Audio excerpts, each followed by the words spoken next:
손흥민이 한 예능에 출연해서 한 질문을 받았습니다. 그 질문은 이천수와 같이 뛰었다면 도움이 됐을까라는 질문이었습니다. 그런데 손흥민은 나에게 공을 주지 않을 것 같다. 공을 서로 받으려고 많이 싸울 것 같다고 솔직하게 얘기하면서 재미를 주었습니다. 조기 축구든 K리그든 유럽 축구든 공통된 것은 서로에게 패스를 하면서 자신의 주특기를 보여주려고 하는 운동인 거죠. 손흥민의 역할은 패스를 받아서 해결하는 역할이지 패스를 뿌려주는 역할이 아닙니다. 손흥민 스스로도 자신의 강점이 스피드를 활용해서 상대를 힘들게 하고 해결을 하는 거라고 했습니다. 그렇다면 지난 시즌 얼마나 고통스러웠겠습니까? 볼을 받아야 하는데 볼을 주지 않으니까 심지어 싸울 것 같다고까지 하잖아요. 아픈 것도 아픈 거지만 볼을 많이 받지 못하는 전술적 희생도 손흥민이 더 많은 득점을 못한 이유 중 하나입니다.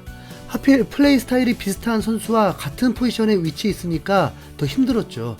페리시치가 더 주도적으로 해결하려는 플레이에 팬들은 분노했던 거잖아요. 최소한 이번 시즌은 손흥민이 패스를 뿌려주는 역할이 아니라는 것을 단호하게 말하고 싶습니다. 우선 케인이 없어요. 케인도 심경이 복잡하면서 미넨에 도착했는데 마냥 행복한 표정은 아니었습니다. 스카이 스포츠와 공항 안에서 인터뷰에 응한 케인은 무거운 마음과 복잡한 감정이다. 이번 이적을 거절하기는 너무 어려웠다. 자신의 축구 인생을 위한 결단이었음을 알렸습니다. 한 해외 팬은 밈을 올렸는데 버스에서 손흥민이 케인을 바라보고 있고 케인은 손흥민을 떠나서 이제 김민재를 만나는 재미있는 영상이 게재되었습니다. 엔지 감독은 케인이 떠나도 그는 토트넘의 레전드이고 그가 토트넘에서 하는 역할은 있을 것이라고 했습니다. 자, 엔지 감독은 한 질문을 받아요. 손흥민이 스트라이커 옵션일 수 있느냐? 그에 대한 답변이 당연하다고 했습니다. 손흥민의 스트라이커 옵션을 배제하지 않을 것이다.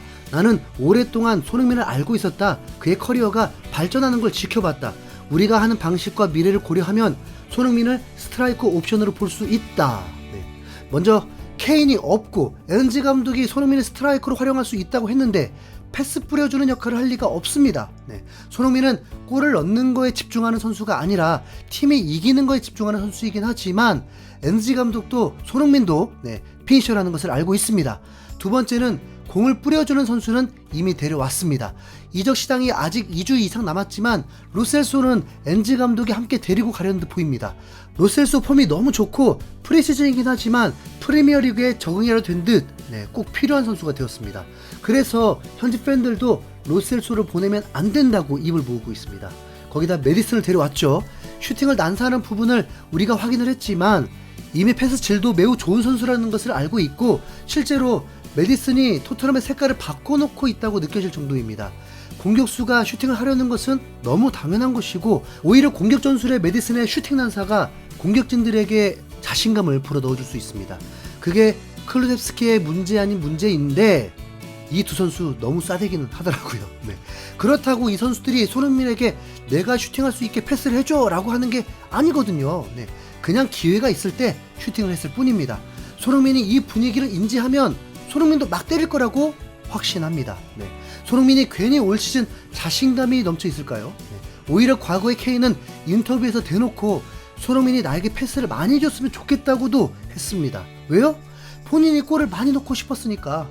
그런데 이제는 손흥민이 핵심입니다. 손흥민이 적극적으로 슈팅을 한다고 해서 누가 뭐라고 할 선수가 없습니다. 거기다 손흥민의 레벨은 메디슨, 클루셉스키보다 더 높습니다. 메디슨이 아무리 풀타임 뛰어도 기껏해야 10골 넣은 거고 클루셉스키는 어린 나이에 이제 경험하는 정도입니다. 반면에 손흥민은 프리미어리그 득점왕. 말이 뭐예요? 세 번째는 2선, 3선 선수들도 패스를 잘 뿌려줄 수 있다는 것입니다. 손흥민의 주 포지션이 좌측인 만큼 아무래도 후방에서는 좌측 포지션 선수들의 도움을 받을 수 있는데 우도지의 윙백으로서의 능력과 이타적인 플레이는 이미 확인이 되었고 비수마가 아래에서 탈압박하고 조율해주고 뿌려주는 역할은 바르셀로나 전을 통해서 정말 대박이라고 느껴질 정도였습니다. 거기다 좌측에 드디어 제2의 반다이크라고 불리는 판더벤이라는 왼발 센터백을 영입하면서 기대를 모으고 있습니다. 판더벤은 키가 크면서도 매우 빠르고 빌드업에 매우 능한 센터백입니다. 전진성도 강한데 이게 뒷공간을 뚫리게 만들 요인일 수 있지만 너무 빨라서 충분히 추격이 가능하고 커버할 수 있습니다. 그래서 전진한다는 것 자체가 왼쪽 라인에서 손흥민에게 패스가 더 수월하게 올 수 있습니다. 이 팀을 전문가들은 케인 없다고 8위 이하로 평가하고 있습니다. 뭐 어쩌겠어요. 네. 그건 뭐 부딪혀 봐야 하는 일이죠. 네. 마이클 오원은 프리미어리그 홈페이지를 통해서 2023-2024 시즌에 대한 다양한 예상을 내놓은 가운데 올 시즌 가장 기대되는 선수에 대해서 좋은 시즌을 보낼 수 있는 선수는 손흥민이다. 스포츠 헤르니아 문제가 있을 때 어떤 느낌인지 알고 있다. 토트넘의 새로운 감독은 공격 축구를 구사한다. 손흥민이 최고의 모습으로 복귀하는 것을 볼 수 있을 것이라고 했습니다. 오원은 본래도 손흥민을 매우 높게 평가하긴 했지만 레전드의 경험을 토대로 립서비스가 아닌 손흥민을 먼저 거론한 것 자체가 매우 의미가 있다고 보여집니다. 손흥민 까는 분들 들리시나요? 그렇다고 해서 오원이 토트넘의 챔스에 갈 수 있다고 예측하진 않았습니다. 지금으로서 토트넘이 챔피언스리그에 진출할 수 있다고 예측하긴 힘들죠. BBC의 크리스 허스트는 개막전 경기에 있어서 토트넘과 브렌트포드의 경기에서 브렌트포드의 승리를 예측하기도 했습니다. 브렌트포드는 어려운 상대이며 제대로 준비가 되지 않았다면 말할 것도 없다. 이반 토니가 빠지더라도 위험하다. 브렌트포드는 지난 두 시즌 개막전에서 모두 패배하지 않았다. 2021-2022 시즌 아스날전 2대0 승리, 2022-2023 시즌 레스터 시티전 2대2 무승부, 이번에도 같을 거라고 생각한다. 바르셀로나전 보신 거 맞나요? 네.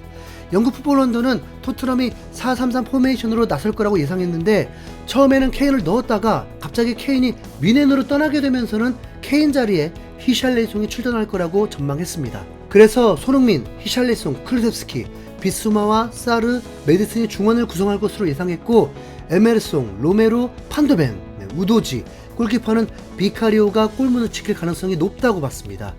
큰 이견을 둘 수 없는 라인업이고 고무적인 것은 포지션마다 대체할 선수가 갭 차이가 이제 크지 않다는 것입니다. 메디슨, 로셀소, 비수마, 호이베르, 로얄, 포로, 클루셉스키, 페리시치 좋아 보여요. 네. 손흥민은 최전방 스트라이커 히샬리송과는 선발로서 처음 호흡을 맞추게 됩니다. 그래서 기대가 되고요. 히샬레송이 강팀 바르셀로나전에서는 애를 좀 먹긴 했는데 그래도 매우 잘 싸워주면서 동료들에게 기회를 제공해 주었습니다.